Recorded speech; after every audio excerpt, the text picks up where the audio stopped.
pessoal, tudo bem? Continuando aí o nosso estudo das tutelas provisórias, né? Até agora nós já estudamos as tutelas provisórias de urgência, né? Aí classificada em tutela provisória de urgência cautelar e a tutela provisória de urgência antecipada. Nós temos uma outra tutela provisória que não é de urgência, que é a tutela da evidência, prevista aí pelo legislador no artigo 311, né, do CPC. Então, no que consiste a tutela da evidência? Qual a diferença da tutela da evidência com a tutela, né, de urgência, ou as tutelas de urgência, já vista que nós temos como tutela, né, provisória de urgência cautelar e a antecipada? Qual seria a diferença? Bom, na realidade a diferença fundamental está nos requisitos, né, exigidos para a tutela da evidência, né? Ou melhor, a tutela da evidência, ela não é concedida diante da demonstração do fumus boniuris e do periculum in mora. Para a concessão da tutela da evidência, não se examina se existe um perigo ao resultado útil, né, do processo, se há perigo de demora processual. O periculum in mora, ele não precisa ser demonstrado para que se requeira a tutela da evidência, né? Ou seja, o periculum in mora, ele é irrelevante, né, para a tutela da evidência. Por quê? Para que a tutela da evidência ela seja concedida, há necessidade que o requerente demonstre que o grau de probabilidade do seu direito é tão grande que o juiz, naquele momento em que despacha a petição inicial, né, ele já vê que ao final, quando for julgar a ação, provavelmente julgará favoravelmente ao pedido contido na tutela requerida. Não se trata, logicamente, né, de julgar antecipadamente o mérito, conforme os artigos 355 e 356, né, apregoam, né? 355 e 356 do CPC apregoam. Não é isso. O julgamento antecipado da lide, né, é quando não há nenhuma matéria fática a ser provada. A matéria é somente de direito, ou sendo de fato também, os fatos já estão devidamente provados. E aí o juiz, ele profere uma decisão definitiva, uma sentença. No caso da tutela da evidência, o juiz não profere essa sentença definitiva. Ele profere o quê? Uma decisão provisória, né? Que é a tutela da evidência. Tanto é que é provisória, que assim como a tutela provisória de urgência, cautelar e antecipada podem ser revogadas em qualquer momento, a tutela da evidência também, né? Então aqui não há um julgamento antecipado da lide, há somente o quê? Um adiantamento, né, da tutela pretendida pelo requerente ao final do processo, né? E a tutela da evidência, ela veio no sentido de privilegiar, né, o requerente que tem um direito tão plausível dessa forma, né? Seria penalizar o autor ter que fazê-lo esperar até o final do processo para obter aquilo que já é evidente nos autos ali, né, da tutela requerida. Não estou dizendo que ele vai obter de forma definitiva, conforme já disse, ele obterá de forma provisória, mas ele já terá essa atuação satisfativa, né, aí da prestação jurisdicional, né? É o caso, por exemplo, de alguém que ingressa lá com uma ação, né, pedindo a emissão na posse de um determinado bem imóvel que ele comprou. Ele vai lá, apresenta, né, a escritura pública dizendo que o imóvel foi vendido para ele e que esse imóvel deverá ser entregue, né, no prazo de 30 dias. Passaram-se 30 dias e o requerido não entregou o imóvel. Ora bolas, o juiz, a juíza, estará diante de uma escritura pública dizendo que o imóvel pertence ao requerente e ainda que o requerido deveria ter entregue o imóvel no prazo lá ditado na escritura e não entregou. Ora, isso é tão evidente que no momento em que o juiz vai despachar a inicial da tutela da evidência, né? Aliás, vai despachar o pedido da tutela da evidência, o juiz já poderá adiantar, né, essa tutela que certamente ele dará ao final. Ele só não dá naquele momento porque ele tem que obedecer os trâmites processuais, né, para que no momento adequado possa proferir a decisão definitiva. Isso é tutela da evidência. Diferentemente do que ocorre com a tutela provisória de urgência, que pode ser dada incidentalmente, né, ou de forma antecedente ou preparatória, como querem alguns doutrinadores, diferentemente da tutela de urgência, a tutela da evidência não pode ser dada em caráter antecedente. A tutela da evidência só poderá ser concedida em caráter incidental, né?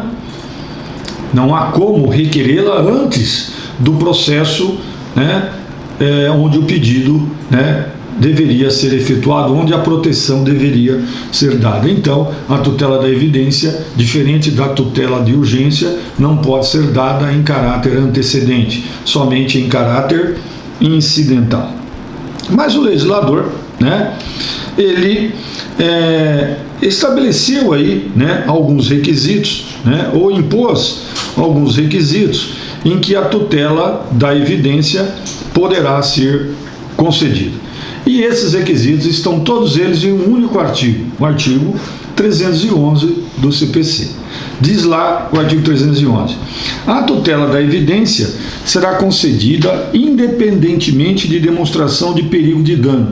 Como eu já tinha adiantado, não há necessidade da comprovação aqui ou da demonstração aqui do perigo in mora, né? Somente da probabilidade do direito, que é o fumus boniuris. E aliás, deve ser demonstrada a alta probabilidade desse direito. Então diz lá, a tutela da evidência será concedida independentemente da demonstração de perigo de dano ou de risco ao resultado útil do processo. E aí nos traz, né, 4 casos expressos nos incisos 1 a 4 em que a tutela da evidência poderá ser fundamentada. Quais são? Inciso 1. Quando ficar caracterizado o abuso do direito de defesa ou manifesto propósito protelatório da parte. O que é o manifesto abuso, né, do direito? O réu, e logicamente o legislador, né, nesse caso está falando do réu, o réu, ele pode até apresentar uma contestação ou uma reconvenção perfeitamente, né, elaboradas, né, formalmente perfeitas, e mesmo assim poderá ele estar abusando, né, do direito de defesa. Ora, abusando do direito de defesa no seguinte sentido: bom, o réu vem e começa a querer discutir na contestação, né, questões questões já atingidas pela preclusão, né, ou ficar promovendo recursos, né, manifestamente infundados, ou seja, na realidade, gente, ele pode até apresentar uma defesa formalmente perfeita, tá? Mas se ele repete alegações indeferidas, né, ele, no caso de processos físicos, né, ele fizer reiteradas cargas, né, ficar insistindo em recursos que não foram admitidos, ou ainda, conforme já disse, insistir em querer discutir questões já atingidas pela preclusão, nesse caso, logicamente, ele estará abusando do direito de defesa, mesmo que a sua defesa processualmente seja formalmente, adequada. O outro caso se encontra aí no inciso 2, As alegações de fato puderem ser comprovadas apenas documentalmente e houver tese firmada em julgamento de casos repetitivos ou em súmula vinculante. Ora, se as alegações de fato que o requerente da tutela da evidência já estão provadas por documentos, não há necessidade de se enveredar para qualquer outro tipo de prova. Ora, lógico, é verossimilhante, a sua alegação. A alta probabilidade do seu direito aparece, olha, as questões fáticas já estão todas elas comprovadas por documento, é aquele exemplo que eu dei no início da aula, aquele que ingressa com o pedido de emissão na posse de um imóvel apresentando escritura pública de compra e venda. Isso aqui é um documento mais elucidativo do que essa escritura pública. Então, se o documento já prova o fato ou os documentos já provam os fatos, a alta probabilidade do direito aí aparece. Ou ainda houver tese firmada em julgamento de casos repetitivos. Esses casos repetitivos no CPC, nós temos dois tipos, e nós estudaremos isso mais adiante, quando estivermos estudando lá o processo nos tribunais, antes de enveredarmos para o estudo dos recursos. Nós temos o incidente de resolução de demandas repetitivas e temos o recurso especial repetitivo e o recurso extraordinário repetitivo. Não vou entrar aqui nessa discussão, ou melhor, não vou aqui fazer um estudo, uma definição do que seja o incidente de resolução de demandas repetitivas e o que seja o julgamento de recursos repetitivos, porque isso é matéria, para que possamos discutir aí por um bom tempo. Mas vocês aí, aqueles que tiverem aí um tempo, um interesse maior, poderão buscar isso aí na doutrina, o que é o incidente de resolução de demandas repetitivas e que é o julgamento de recursos repetitivos. Na realidade, o legislador diz, quando houver tese firmada num julgamento de casos repetitivos, ou seja, no incidente de resolução de demandas repetitivas ou num julgamento de recursos repetitivos, também esse direito ficará bem evidente. Por quê? Porque essas decisões proferidas no incidente de resolução de demandas repetitivas ou no julgamento de recursos repetitivos, essas decisões elas vão vincular todos os demais órgãos jurisdicionais do país, E se vinculam, lógico, que aquela tese que já está lá consagrada num desses julgamentos, dará à pretensão do autor essa alta probabilidade do seu direito. E também a súmula vinculante. Você já deve ter ouvido do que se trata a súmula vinculante.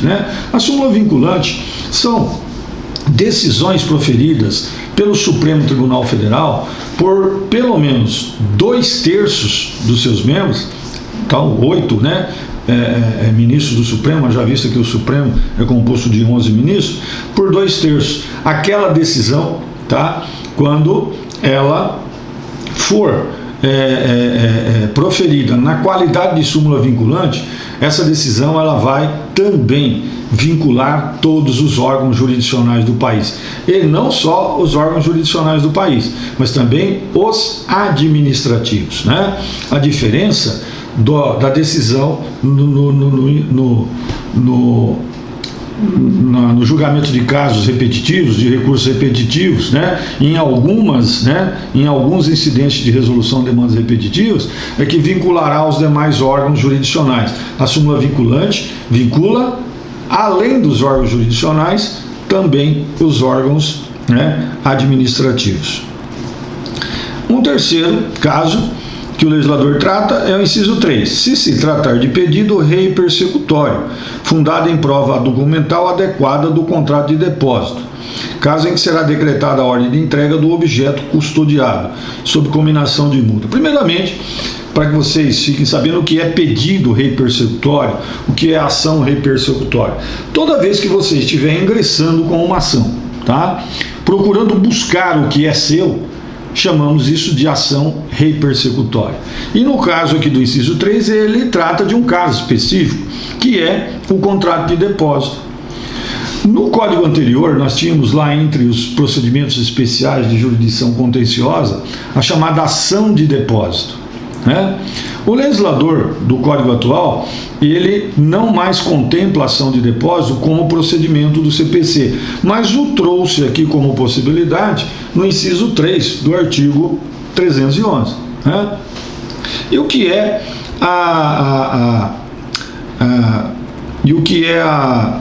o contrato de depósito? O contrato de depósito, gente, é aquele no qual alguém chamado depositante, né, ele entrega esse bem, né, móvel para uma outra pessoa para que ela possa guardá-lo e entregá-lo depois, né? Entregá-lo juntamente com os frutos e rendimentos, né, aí auferidos sobre esse bem. O contrato de depósito ele se encontra regulado no artigo 627, né, do Código Civil. O Código atual não trata mais da ação de depósito, né? Ele tratava no Código anterior, no artigo 902, agora não trata mais.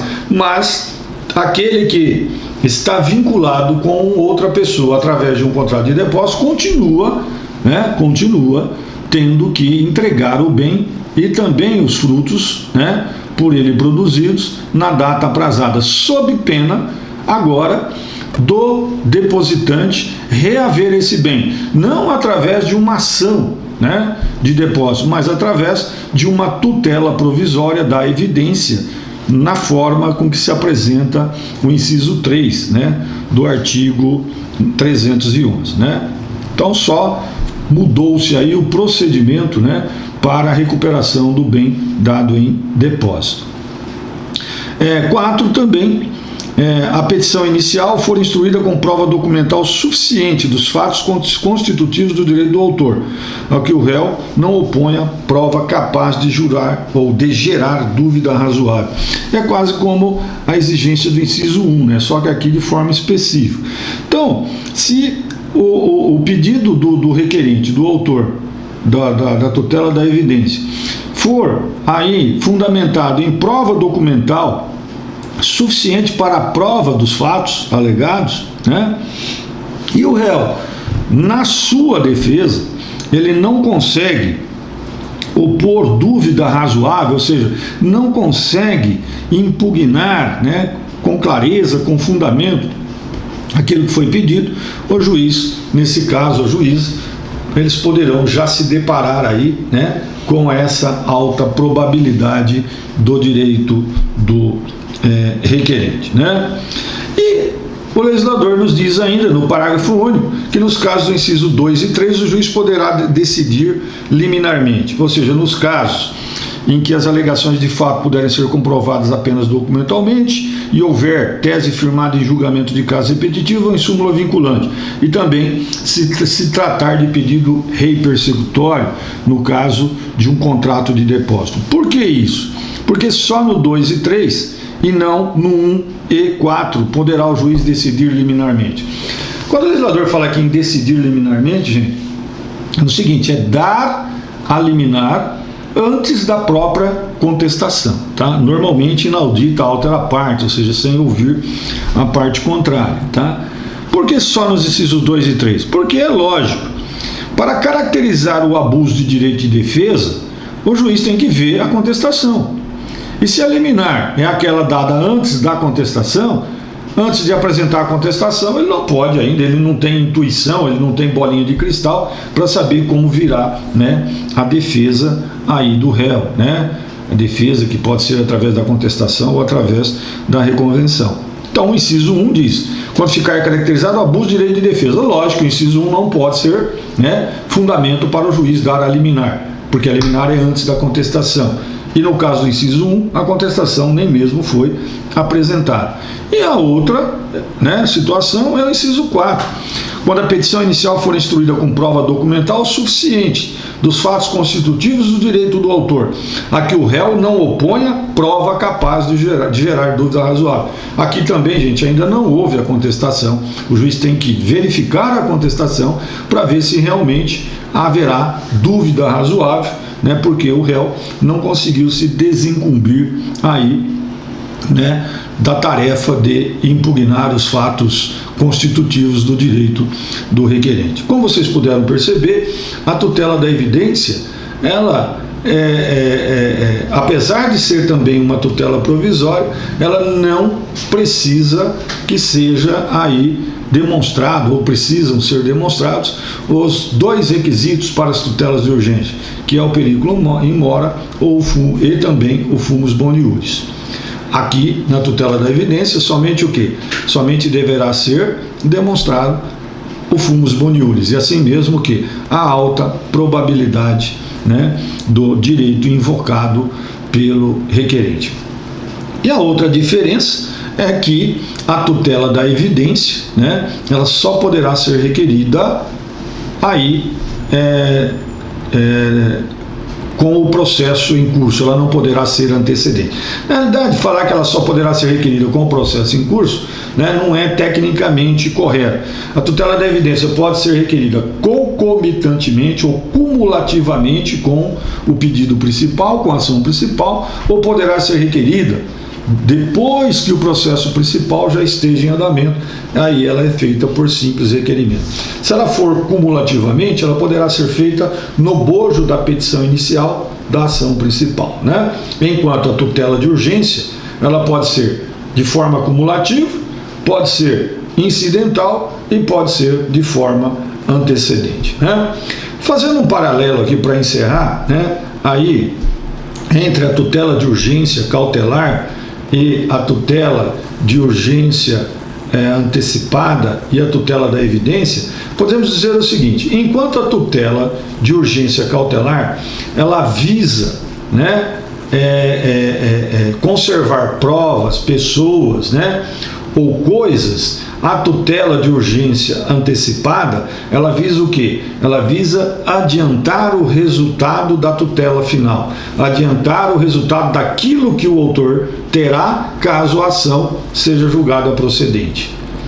E a tutela da evidência, ela visa também isso que visa a tutela antecipada, ou seja, ela visa também adiantar aquilo que o requerente terá se a ação for julgada procedente. A diferença primordial entre a tutela antecipada e a tutela da evidência é que, enquanto a tutela antecipada ela exige para a sua concessão da demonstração do fumus boni iuris e do periculum in mora, ou seja, probabilidade do direito e demonstração de perigo de dano ou perigo de ofender o resultado útil do processo, a tutela da evidência não precisa da demonstração do perigo de dano ou ao resultado útil do processo. Então, a tutela cautelar, ela visa o quê? Ela visa somente conservar pessoas, coisas, né, ou provas, ou seja, ela protege a estrutura do processo, tá? A estrutura do processo, para que haja um ambiente favorável para que as partes discutam o seu direito. A tutela de urgência antecipada, ela adianta aquilo que o requerente, né, terá ao final, se a ação se a ação for lhe julgada procedente, mas deverá demonstrar o quê? O periculum in mora e o fumus boni iuris. Enquanto a tutela da evidência, ela, em tese, dá a mesma coisa que a tutela antecipada, só que com a falta da exigência da demonstração do periculum in mora. Muitas vezes, até uma confusão se será, né, se é caso de tutela antecipada, se é caso de tutela da evidência. Com relação à tutela cautelar, não, porque a tutela cautelar é mais específica, né? Ela não visa adiantar o resultado de mérito. quem visa adiantar o resultado do mérito é a tutela antecipada e a tutela da evidência. Como diferenciá-la? Bom, simplesmente pela observância da alta carga de probabilidade aí contida na tutela da evidência. E lógico, aliado à satisfação dos requisitos previstos no artigo 311, né? Então, essa seria a diferença maior aí da tutela, né, da evidência para a tutela antecipada. E também uma diferença quanto ao momento processual adequado para requerer, que falamos que a tutela da evidência ela só poderá ser feita ou cumulativamente com a petição inicial da ação principal ou de forma incidental, enquanto a tutela de urgência, seja cautelar ou seja antecipada, né, elas poderão ser requeridas cumulativamente com o pedido inicial ou de forma antecedente ou de forma incidental, né? E também fazendo aqui, né, mais uma diferenciação, né, entre a tutela da evidência, a tutela cautelar e a tutela antecipada, é que a tutela antecipada, diferentemente do que ocorre com a tutela da evidência e a tutela cautelar, ela poderá se estabilizar, né, quando for requerida de forma antecedente. Nós já estudamos quando ela é requerida de forma antecedente. O pedido foi feito nesse sentido se, uma vez concedida a tutela antecipada, o requerido não promover um recurso de agravo de instrumento no prazo de 15 dias, contados da intimação, né, da concessão da medida, essa tutela antecipada ela se estabilizará, né? E aí ela se estabiliza e somente poderá ser modificado aquele que foi dado, né, através de uma ação própria, né, através de uma ação aí ordinária para mudar aquilo que foi estabilizado, né, na forma lá do artigo 300, só ver aqui 303 ou 304, 303, né? 303.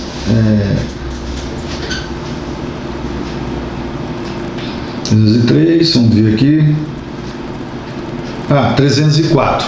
Então, a tutela antecipada antecedente, ela poderá se estabilizar na forma do artigo 304. O que não ocorre, apesar de alguns doutrinadores até já estarem entendendo, né, que também seria possível a estabilização para a tutela antecipada incidental e para a tutela da evidência, o legislador categoricamente aqui diz que a tutela antecipada, né, antecedente somente é que poderá ser, né, estabilizada. Nem a tutela antecipada incidental e nem a tutela da evidência poderão se estabilizar. Com relação à tutela provisória de urgência cautelar, isso não tem nem discussão no meio doutrinário de que possa se estabilizar, né? Porque na realidade ela não está decidindo, ela não está antecipando o resultado de mérito, mesmo que de forma provisória, está somente protegendo através das medidas cautelares previstas a própria estrutura processual, né? Então, com isso, nós encerramos aí, né, essa discussão, né, ou não discussão, né, esse estudo das tutelas provisórias, né, que são classificadas em de urgência e da evidência. Tutela provisória de urgência cautelar e antecipada e tutela da evidência. Eu sei que é um instituto meio complexo, né, de compreensão um pouco difícil, mas na realidade vocês deverão aí se aprofundarem com a doutrina, com a jurisprudência, né? Procurem se aprofundar, gente, nesse aspecto, nesse instituto, porque ele com certeza será muito utilizado, seja em perguntas em concursos públicos, seja na própria vida prática forense, tá bom? Um abraço a todos, gente, e até mais. Se inscrevam no canal, compartilhem, né, com todos os interessados, para que esses ensinamentos possam também favorecer outras pessoas, tá bom? Beijão a todos e até mais.